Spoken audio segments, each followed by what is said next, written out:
Sveiki, mėly nauji draugai, taip vadinu naujais draugais, nes turim tokių ambicijų kartu su Svetlana šiek tiek palengvinti jūsų gyvenimą. Prasme kuria? Prasme ta, kad norim papasakoti apie stovyklas. Daugiau dalykų, ką mes per tą ilgą stovyklavedžių patirtį supratom ir sukaupėm. Na tiesa, tai labai malonu, Audriau, tu jau pasakai, kuo aš vardu, o aš pasakau, kas tu, Audrius. Organiškai. Jo, iš tikrųjų, mūsų pažintis juk tokia buvo labai organiška ir šitai pažinčiai beveik metai laiko. Taip, praėjusiu metu, balandžio pabaigoje, mūdu su tavimi susipažinome parodoje Keliauk Lietuvoje. Keliauk Lietuvoje vadinasi, ja? Taip, buvo tokia paroda ir mūdu abudu pristatinėjome savo stovyklas. Jo, noriu tau papasakoti vieną šviežią nuotykį, kuris įvyko kovo 11 nepriklausomybės aikštėje prie Seimo, kuris mane sujaudino, užkabino, nes ruošiamės šios dienos, 12 dienos įrašui ir prie manęs pribėgo vyrukas su šaulio uniforma, jaunas, apie 12 gal metų. Labas, Pumba, ar mane prisimeni? Veidas tikrai matytas, vardų tikrai iš stovyklų neprisiminsi. Ugnius! O, sakau, faina ir prieina tėtis su kitu sūnum. Sakau, tai pasirinko vis tik šaulio kelią, neskautą. Šaulio, sakau, gerai, ginklas, šauliai ten griežtesnės programos. Jis sako, dar galvoja, gal ir skautas. Sakau, tai žiūrėkit, yra dar kitos programos, ne tik Alfa Būrys stovyklos, yra stovyklos Mano Kraftas, yra stovyklos Vikingai. Va, tai tėtis, tuoj pasižiūrėsim ir tai va, yra tikimybė, kad susitiksim su ugnim kitose stovyklose. Bet apskritai, pirmas noras yra pakalbėti apie tai, kokias iš viso būna stovyklos. Taip, ir tu paminėjai savo stovyklas, aš turbūt papasakosiu apie savo truputėlį vėliau, bet mes, ko gero, esame įpareigoti papasakot mūsų naujiems draugams, kas mūdu esame, apskritai ir kodėl, pavadinkim taip, leidome savo turėti tas ambicijas ir kalbėti apie stovyklas, apie stovyklų gyvenimą, apie stovyklų vadovus ir kaip visada mėgstu sakyti, kad stovykla tai yra mažas gyvenimas. Tai yra šventas darbas. To darbo nieks nedirba, kažkas jį turi padaryti. Tėveliai turi suprasti. Aš visą laiką stovyklas pradžiai sakau, aš suprantu jūsų nerimą. Jūs atvežėt brangiausio, ką turit ir savaitėj paliekat jį nežinioj, paliekat kažkur kitokio aplinkoj.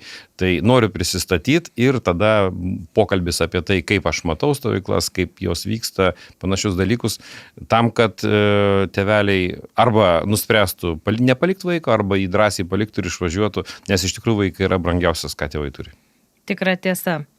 Tai papasakok tuomet apie save ir savo patirtį stovyklavimo. Dėkoju už klausimą. Pradėjau stovyklauti nuo 8 metų gal, ar ten nuo kažkiek neatsimenu savęs. Va. Stovyklos buvo tokios pionieriškos, jos visos buvo vienodos, skiriasi tik aplinka, kur jos vykdavo. Nors tiesa, ne visos buvo vienodos, todėl kad po kažkiek laiko supratau, kad yra dar sveikatinimo stovyklos Lietuvoje veikiančios ir mama veždavo mane į Vilnių į stovyklą su regėjimo sutrikimais, Jonino berods mokyklai. Mes ne tik tai leisdavom laiką Vilniui, ten tam bendrabutį ir Vilniaus ten kažkur mieste važiuodavom į Vilnių, bet ir turėdavom sveikatinimo programos dalį, buvo kažkokie treniruokliai, akim mes ten žiūrėdavom į kažkokius periskopus, kažką ten tokio, žodžiu, gerinom regėjimą. Įdomi patirtis buvo. Kiek galima pagerinti regėjimą per 2 savaitės, aš nelabai įsivaizduoju, bet buvo ir tokios. Sesė, prisimenu, veždavo į stovyklą su kvėpavimo problemom irgi į Vilnių, kadangi abu į Vilnių veždavo vienu kartu į skirtingas stovyklas, tai nuvažiuodavo kažkur Nemenčinės miškus, tikriausiai prie Ilgio, koks ten ežeras yra. Buvo Nemenčiniai, net aš žinau, mano klasiokai važiuodavo, jeigu susirgdavo ten bronchitas ar dar kažkas ir veždavo į tokią stovyklą sanatoriją. Jo. Tai va. Tai tokios mano patirtis iš paties kaip stovyklautojo gyvenimo, o paskui į stovyklas grįžau su vaikais. Pakvietė mane skautai, Lietuvos skautėje, kaip tėti padėti su pačiais mažiausiais, su tais, kurie turi papildomų dar tokių, reiškia, rūpestėlių, kurių jauni vadovai, nelabai supranta, jie vaikų neturi, jiem ir aš tikrai pamačiau, kad viskas ten yra gerai, jie žino programą, žino rikiuotės, skanduotės, visą kitą, bet apkabint tėviškai ar motiniškai vaiko jie nemoka, nes tai neturi tokių dar, ir galų gale santykis jaunuolio su vaiku ir tėčio ar panašesnio jų senelį, tada man apie 40 aš buvau tėtis, mano vaikam buvo 7 ten ir 11 metų, yra kitoks. Tai protingas buvo skautų sprendimas pakviesti tėvus, ne skautus, sudėtinga buvo man ten kai kurie dalykai, tokie iššūkiai miške, kai pamačiau kirvius ir pjūklus padėtus ir juos slėpiau ir jie vis atsirasdavo matomai vietoj, tada iškilo diskusija, kad neturėtų tie dalykai čia valiotis, o man pasakė, kad tai yra jų instrumentai, su kuriais jie dirba, ant išsprogo akis, ant kaktos, labai plačiai. Bet dabar aš suprantu, kad tai yra buki kirviai, buki pjūklai, su kuriais galima susižalot, bet piršto nenusikirs. Žodžiu, pačiupinėti svarbiausia, kad būtų ir galėtų kažką daryti tie vaikai kažką. Tai va tokios mano stovyklavimo patirtis, kurios po to atvedė į stovyklų organizavimo patirtis, nes sukaupus jas nepanaudot, tai jau būtų nesažininga. Na, tikra tiesa. Ir ta patirtis pradeda lipti per kraštus, žinai, kai supranti, kad gali dalintis. O mano patirtis stovyklose prasidėjo prieš 14 metų, tik tai. Ir iš karto kaip stovyklos koordinatorės. Tai mes paraleliai startavom, aš pradėjau stovyklauti kažkur irgi prieš 14, antras kartas jau buvo, kada grįžau į stovyklą. Tai va, o aš, supranti, niekada nebuvau stovyklautoje. Ir visada labai norėjau. Bet be proto norėjau, o manęs mama neleido, nes labai bijojo, kad kas nors atsitiks. Ir mes gyvenom Ignalinoje, o... Taigi ten stovyklaudavo aplinkui, Ignalina, Paušė, ten vien stovyklos. Tai mama gal prisižiūrėjo prastų patirčių stovyklų? Nedirbo jinai stovykloj? Aš abejoju, kad jinai prisižiūrėjo prastų patirčių, jinai tiesiog jau tada dirbo mokykloje. Supratau. Bet ežeras, mes ateinam maudytis, žinai, maudyklą, o už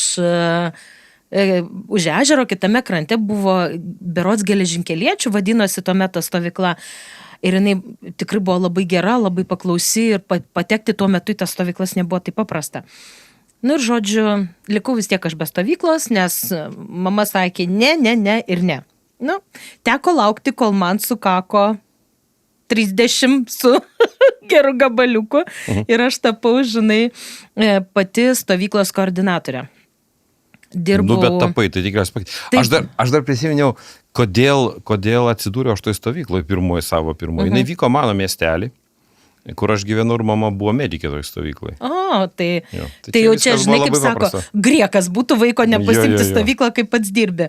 O, žinai, aš jau kaip suaugusi, kada tapau koordinatorė, tai aš dirbau visuomenės sveikatos biure ir viena iš veiklų buvo sugalvotų vadovės, reiškia stovykla ir rėmė tą stovyklą, finansavo tą įstaigą ir, žinai, vienais metais aš tai pasižiūrėjau, kitais metais sakau direktoriai, atiduok tu man tą stovyklą. Aš galvoju, kad čia buvo nuleista iš viršaus. Nieko panašaus, žinai. O kodėl to kilo toks noras? Tai man atrodė, kad net rankos drebėjo, kaip aš norėjau pačiupinėti tą stovyklą. Supranti, matyt, neišpildyta vaikiška svajonė tapo, gyvenimo būdu. Nors taip pastovyklos. Jo, bet aš tikrai stovyklaudavau. Aš tikrai su savo vaikais. Ir tai buvo ne taip paprasta. Aš iš karto puoliau į paauglių stovyklas. Supranti, tai buvo... Čia ne mažiukai vaikai, nedarkas, bet paaugliai su savo iššūkiais, su savo, žinai, visokiais dalykais įdomiais, bet man labai patiko. Specifinė programa kažkokia buvo toj stovykloje? Jinai nebuvo kažkokia labai specifinė tuo metu, kadangi visuomenės sveikatos biuras natūraliai vykdė sveikatinimo, sakykime, veiklas. Tai buvo Taip, tai buvo Sveikatinimo. Ką reiškia sveikatinimas? Sveikatinimas tai reiškia aktyvus judėjimas, pratinimas veiklos nukreiptos į bendrą sveikatinimo savoką, tai pradedant, kaip sako, kūnu ir baigiant mūsų mintimis arba atvirkščiai galime pasakyti, bet tai yra visapusiška tokia sakykime, sistema ir mano kelias tuo metu prasidėjo būtent su tokiamis temomis. Tai va, ir priėjo mes labai sėkmingai prie temų, prie stovyklų klasifikacijos ir prie stovyklų, gal galima pasakyti, taip skirstimo į kažkokias grupės. Nu, kad stovyklos būna skirtingos, visi suprato, kad tais laikais, kada aš stovyklau, jos buvo visos vienodos, nes tai buvo pionierių stovyklos, tik tai kai kurios buvo sveikatinimo, nes nebuvo tokių stovyklų, kurios kėlė ypatingus specifinius iššūkius, negirdėjau aš apie tokias. Aš nežinau, irgi turbūt negirdėjau. Buvo tipinės pionieriškos, buvo tipinės ir vyko tam tikros Palangoj, veiklos. kitos Ignalinoje, kažkas Palūšiai, kam labiau nuskilo, kas galėjo nuvažiuoti, netgi buvo įžymioji pionierių stovykla prie Juodosios jūros. Tai Artekas buvo. Artekas buvo. Taip. Norėjau į Arteką. Ir aš norėjau. Žinai, galimybės tuo metu buvo ne visiems toli gražu. Labai didelė atranka buvo į Arteką, Tai, o šią dieną, tai mes turbūt galėtume gal kokias 4-5 pagrindinės grupės išskirti stovyklų. Nu, pabandykim. Tai va tu jau pristatinėjai, kad reiškia skautiškos stovyklos, minėjai šauliai, jie irgi organizuoja savo stovyklas. Tai aš galvoju, kaip šitą grupę mes galėtume pavadinti. Ko gero, tai yra tokios,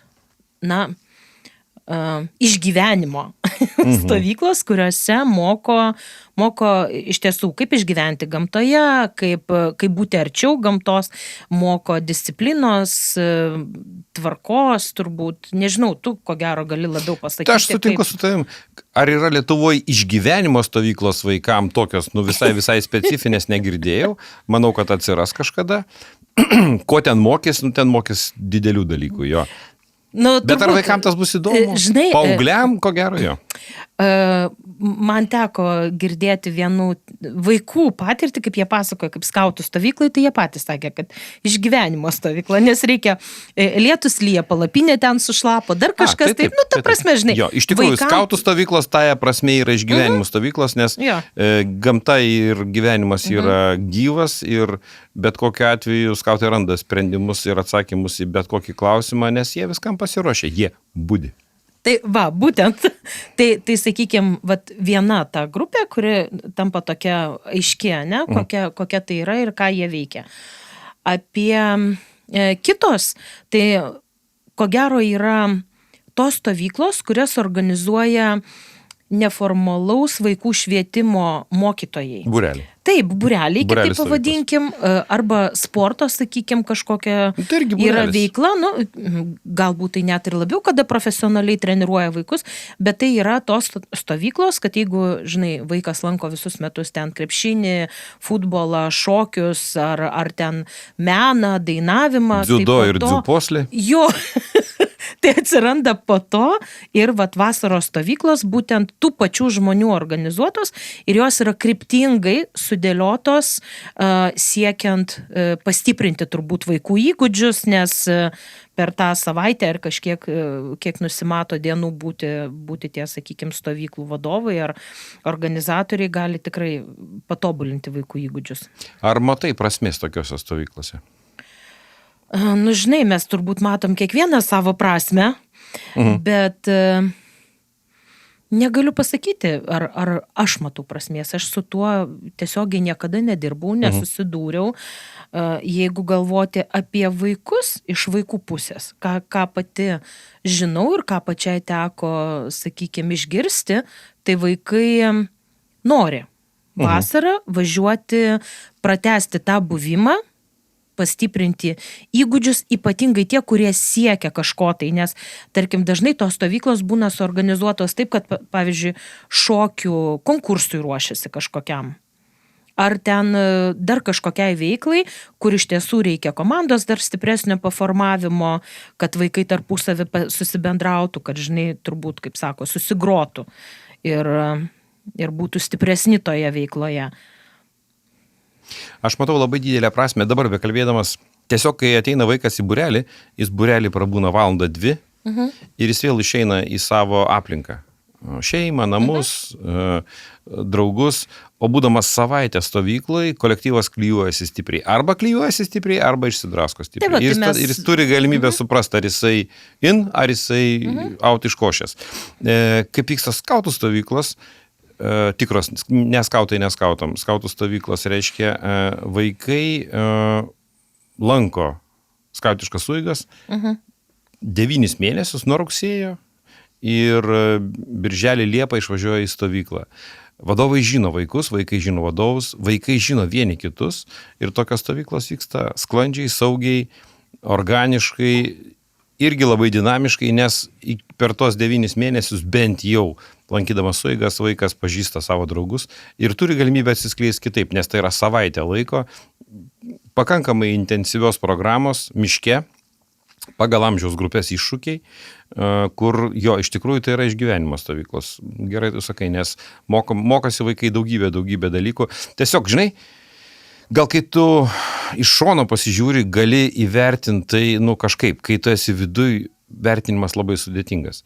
Tai va dabar matydamas tas sporto stovyklas iš šono, aš suprantu, kad kaip ir skautai, vaikai būdami ten viduj turi galimybės kitaip pažinti vieni kitus, atsiskleis kitais rakursais, galų gale augant laikui mes irgi keičiame, sukopiam tam tikras patirtis, atsiranda kitokie iššūkiai ir neaišku, kada tu galėsi sužibėti kitaip. Minėjau mūsų online, kad būdamas tose pionierių stovyklose, aš po kažkiek laiko supratau, kad kiekvienoje stovykloje aš galiu būti tom, kom noriu būti, prisistatyti taip, kaip noriu.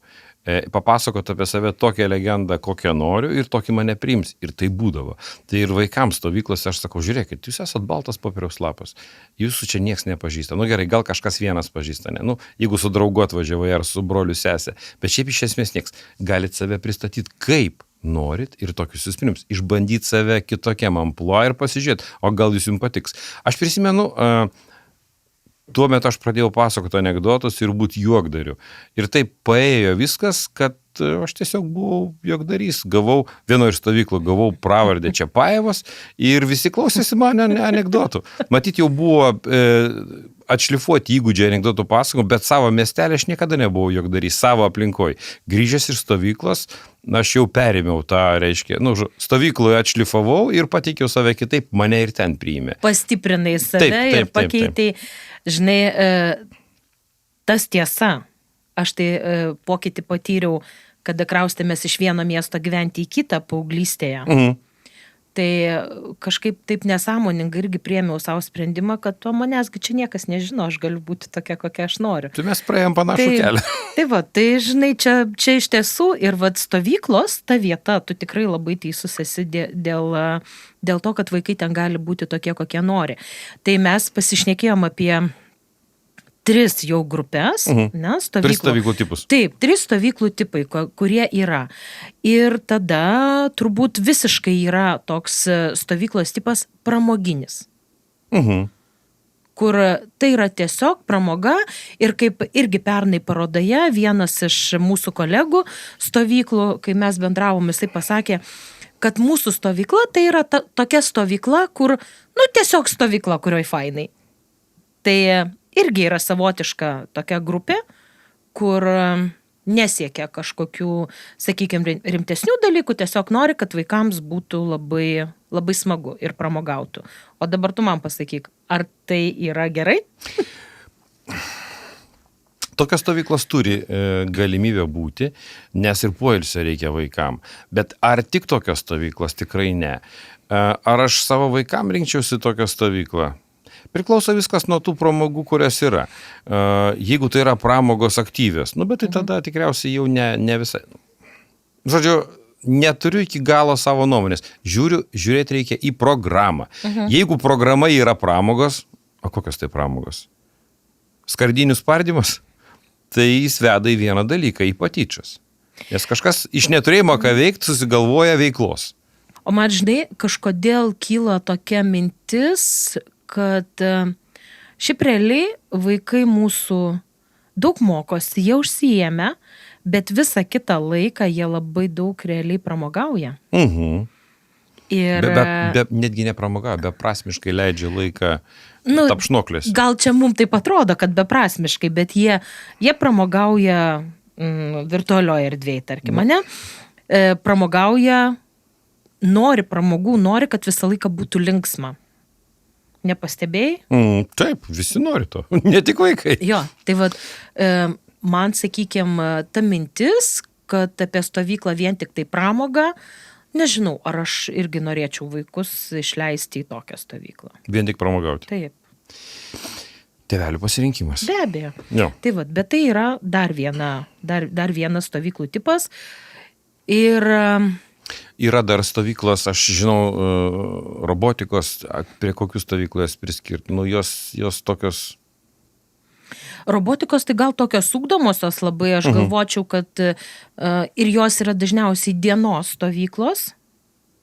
Ir mes turbūt apie labai dar nepakalbėjom, žinai, apie tokį svarbų dalyką, kad stovyklos gali būti dienos arba stovyklos su nakvynė, tos ilgalaikės. Taip, kadangi mes su tavimi abudu organizuojame ilgalaikę stovyklą su nakvynė, tai turbūt aktualiausiai taip nuskambėjo, žinai, o iš tiesų tai mes turime ir dienos stovyklas. Ir tu pasakai, kad robotika ir tai, kas susiję su technologijom, tai dažniausiai būna dienos stovyklos ir šiaip tai aš galvoju, kad ten vaikai labai prasmingai ir turiningai leidžia laiką. Tai čia tokia turbūt dar viena grupė, dar vienas tipas, tai yra technologinės stovyklos. Taip. Ir girdėjau dar apie žvejų stovyklą. Prieš porą metų siūliau vienam bičiuliui prie Panevėžio rajone padaryti žvejų stovyklą. Jis turi sodybą, Lėvuo teka, daug vingių. Sako, davai padarom žvejų stovyklą. Jau kažkas padarė. Na va, tai galime kalbėti apie pomėgių. Bet, žinai, aš galvočiau, kad tai, ką mes šnekėjom, kad vaikai, tarkim, lanko burelį visus metus, taip, ir po to turi stovyklą, tai aš, tarkim, žvejų stovyklą priskirčiau prie pomėgių stovyklos. Jo. Irgi, ir tos stovyklos jos galėtų tikrai skambėti kaip pomėgių, nes šokti, sportuoti, ten daryti kažkokius dalykus per metus ir po to pratęsti tai stovykloje, tai visgi yra pomėgis. Tarp kitko yra dar stovyklas, kurias organizuoja, dabar prisiminiau, gaisrininkai, policininkai, bent jau pasieniečiai, specifinės, labai nišinės, bet tokios jos tokios trumpalaikės, jos nėra, kiek bent jau aš žinau, jos nėra tokios, žinai, kad būtų ten ištęstos į savaitę, tai gali būti su viena nakvynė, gali būti su 2 nakvynėm, jie dažnai eina į žygius ir organizuoja būtent su ta veikla kryptingai susijusios veiklas. Bet jų nėra daug, jos tikrai labai labai nišinės. Nes netgi girdėjau, kad yra kažkoks judėjimas jaunųjų pasieniečių, man atrodo, jaunųjų gaisrininkų. Tai yra jaunieji policininkai, yra tos, taip. Tai bet kokiu atveju, žinai, turbūt sutiksi su tuo, kad labai daug organizacijų ir žmonių savo veiklą linkę pavadinti stovyklomis, bet galėtume turbūt paskui pasvarstyti. Pasiūlyti kitų pavadinimų. Jo, kasgi yra ta stovykla. Ir, žinai, pagrindinė, ko gero, mintis, kurią noriu pasakyti apie stovyklų klasifikaciją, tai yra stovyklos programinės. Tai atsimeni, mes kalbėjome, kad skautų stovyklos yra programinės, nes mes kūrėme programą, ne, ir siekiam tam tikro tikslo. Aš savo stovyklų organizavimo, koordinavimo patirtyje, tai pastaruosius 5 metus tai ir dirbu konkrečiai tik tai su programiniam stovyklom. Ir pasidairiusi po Lietuvos rinką, supratau, kad tokių stovyklų tikrai nėra labai daug. Mes netgi radom su tavim apibrėžimą, kas yra stovykla.